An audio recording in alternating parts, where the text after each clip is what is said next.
안녕하세요, 정비딜러 영범입니다. 이번에 준비한 차량은 바로 W223 S클래스인데요. 이제 벤츠에도 수많은 옵션들이 들어가 있잖아요. 그 중에서도 벤츠 오너분들도 옵션을 몰라서 못 쓰는 것들도 되게 많습니다. 그런 것들을 한번 말씀을 드려볼게요. 갈수록 정말 신기한 기능들이 많으니까 영상 끝까지 시청 부탁드립니다. 일단은 차 키가 차 안에 있는데 문이 잠겼습니다. 손잡이가 들어가 버렸어요. 이게 히든 타입 손잡이다 보니까 이렇게 닫혔을 때 어떻게 여는지 당황하시는 분들이 많은데요. 이건 대본에 없던 거긴 한데 한번 열어보겠습니다. 이렇게 맨 앞부분을 밀어주고요. 그럼 뒷부분이 살짝 들리게 됩니다. 그랬을 때 이렇게 수동으로 잡아 빼시면 됩니다.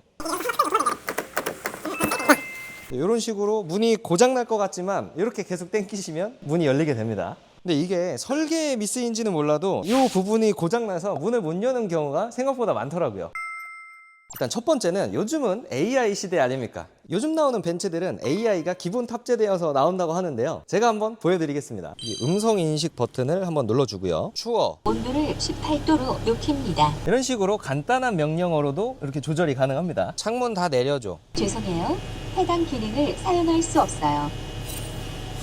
현대기아에서도 되는 창문 열어달라, 닫아달라 하는 기능이 이 친구는 안 되네요. 그리고 아까 추워라고 해서 온도를 좀 올려주긴 했는데 꼴랑 1도 올리고 끝났습니다. 그렇게 스마트하지는 않다라고 생각해 주시면 되고, 더워. 전화를 사용할 수 없어요.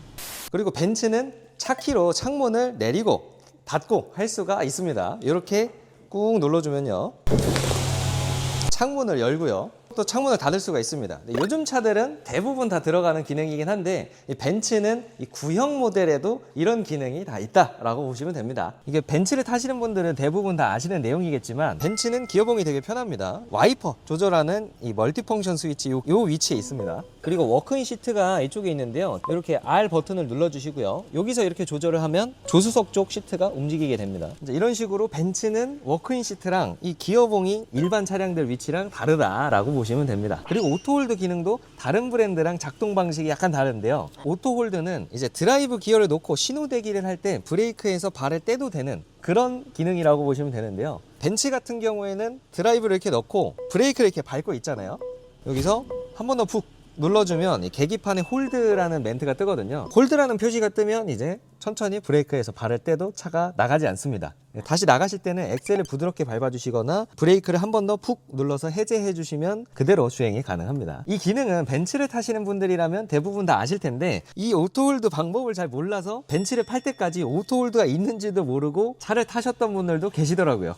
그리고 이런 S클래스, GLE, GLS 같은 이제 대형 차량들은 추가 옵션을 선택을 해서 엄청난 옵션을 넣을 수가 있는데요. MBC, ABC라고 불리는 기능입니다. 그게 뭐냐면 매직 바디 컨트롤, 액티브 바디 컨트롤 이런 식의 약자인데요. 이 룸미러 앞에 있는 카메라가 앞에 노면을 먼저 인식을 해서 감세력 조절이랑 높이 조절을 어느 정도 좀 미리 해줘서 방지턱을 넘어가는지도 모르게끔 차고 높이를 조절을 해주는 겁니다. 요즘 현대기아에 나오는 프리뷰 전자제어 서스펜션이랑 작동 원리는 비슷하게 작동을 하지만 실제로 주행을 해봤을 때 엄청나게 다른 승차감을 보여주고 있습니다. 그런데 이게 무조건 S클래스라고 들어가는 게 아니고 마이바흐에도 들어가지 않는 경우가 있습니다. GLE 같은 경우에는 이 옵션을 추가하려면 1,300만 원이라는 비용이 들어갔기 때문에 중고차 시장에서 보신다면 그런 옵션이 들어가 있는 차량을 잘 고르셔야겠죠. 근데 단점도 있는데요. 고장이 났을 때 이 ABC가 적용된 에어 서스펜션은 재생이나 애프터 부품이 아직 없습니다. 신품으로 교체를 해야 되는데 신품이 바퀴 하나당 400만 원 정도의 수리비가 들어가는 단점이 있습니다. 내 짝이면 1,600만 원이죠. 이 기능은 일반인 분들이 아실 만한 건 아니긴 한데요. 정비를 하시는 분들은 이미 다 알고 계시긴 할 거예요. 약간 신기한 기능일 수도 있어서 한번 말씀을 드릴게요. 이제 본넷이 보통 이렇게 약 45도 각도로 이렇게만 열리잖아요. 이 벤츠는 이 S클래스 뿐만 아니라 다른 차종에서도 본넷을 90도까지 이렇게 열 수가 있습니다. 이렇게 본네트 쇼바에 빨간색 버튼이 있잖아요. 요거를 눌러주시고 더 위로 올리면 정비하기 편하게 본넷이 이렇게까지 올라오죠. 그러면 여기서 본네트에 방해 없이 작업을 할 수 있는 환경이 완성됩니다. 그리고 이런 구형 벤츠들에는 시동 버튼에도 비밀이 한 가지 숨어 있는데요. 키 배터리가 방전이 됐을 때 키 배터리를 교체하지 않고 시동을 걸 수 있는 방법이 있습니다. 이렇게 시동 버튼을 떼주게 되면 안에 키를 꽂는 구멍이 하나 나오게 됩니다. 이런 방식으로도 시동을 거실 수가 있습니다. 요즘 나오는 차량들에는 이런 기능은 없고요. E클래스나 C클래스도 15년식 정도까지만 적용이 되다 보니까 이런 구형 벤츠들은 그런 기능이 다 들어가 있습니다. 그리고 이번에는 헤드램프 관련해서도 설명을 한번 드릴 건데요. 보통 시동을 걸게 되면 요즘에는 다 오토 헤드램프이기 때문에 어두운 곳에 들어가면 알아서 전조등이 켜지죠. 이런 것까지는 다들 기본적으로 다 잘 사용하고 계실 겁니다. 그런데 상향등은 뭔가 내가 길이 아무리 어두워도 켜기가 좀 부담스럽단 말이에요. 아무래도 남들한테 피해를 줄 수도 있으니까요. 근데 벤츠는 상향등을 마음껏 사용해도 됩니다.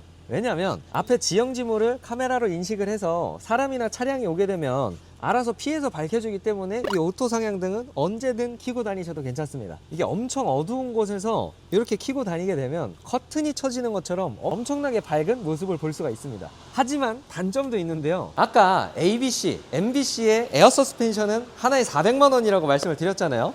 이 라이트는 더 비쌉니다. 500에서 600만 원 정도 하는 수리비가 들어갈 수가 있어요. 이게 실제로 앞에 램프만 양쪽으로 두 개를 갈아도 1100만 원 정도가 수리비로 나옵니다. 그래도 다행인 건 이 헤드램프는 애프터가 나온다는 소식이 있습니다. 그래서 약간은 저렴하게 할 수 있지만 정품으로 교체를 하셔야 된다면 양쪽으로 갈았을 때 1100만 원 이상이 나올 수 있다는 점 알고 계셔야 됩니다. 그리고 이 기능은 한국에서는 사실 필요는 없지만 시골에 주차를 하신다면 꽤 괜찮은 기능인데요. 여기 보시면 파킹 P등이죠. 이렇게 시동을 끄고 문을 잠그게 되면 가끔씩 수입차들에서 한쪽만 불이 들어오는 경우를 보셨을 거예요. 이쪽 고장난 거 아니에요? 하시는 분들이 꽤 계신데 이거는 파킹등이라고 혹시나 가로등이나 불빛이 없는 곳에 주차를 했을 때 다른 차량들이 내 차가 없는 줄 알고 혹시나 또 사고가 날 수도 있으니까 내 차 여기 있습니다 하고 밝혀주는 불빛이라고 보시면 됩니다. 방전의 원인이 될 수도 있으니까 그냥 일반적인 주차장에 주차하시는 거라면 켜지 않는 걸 권장을 드리고요.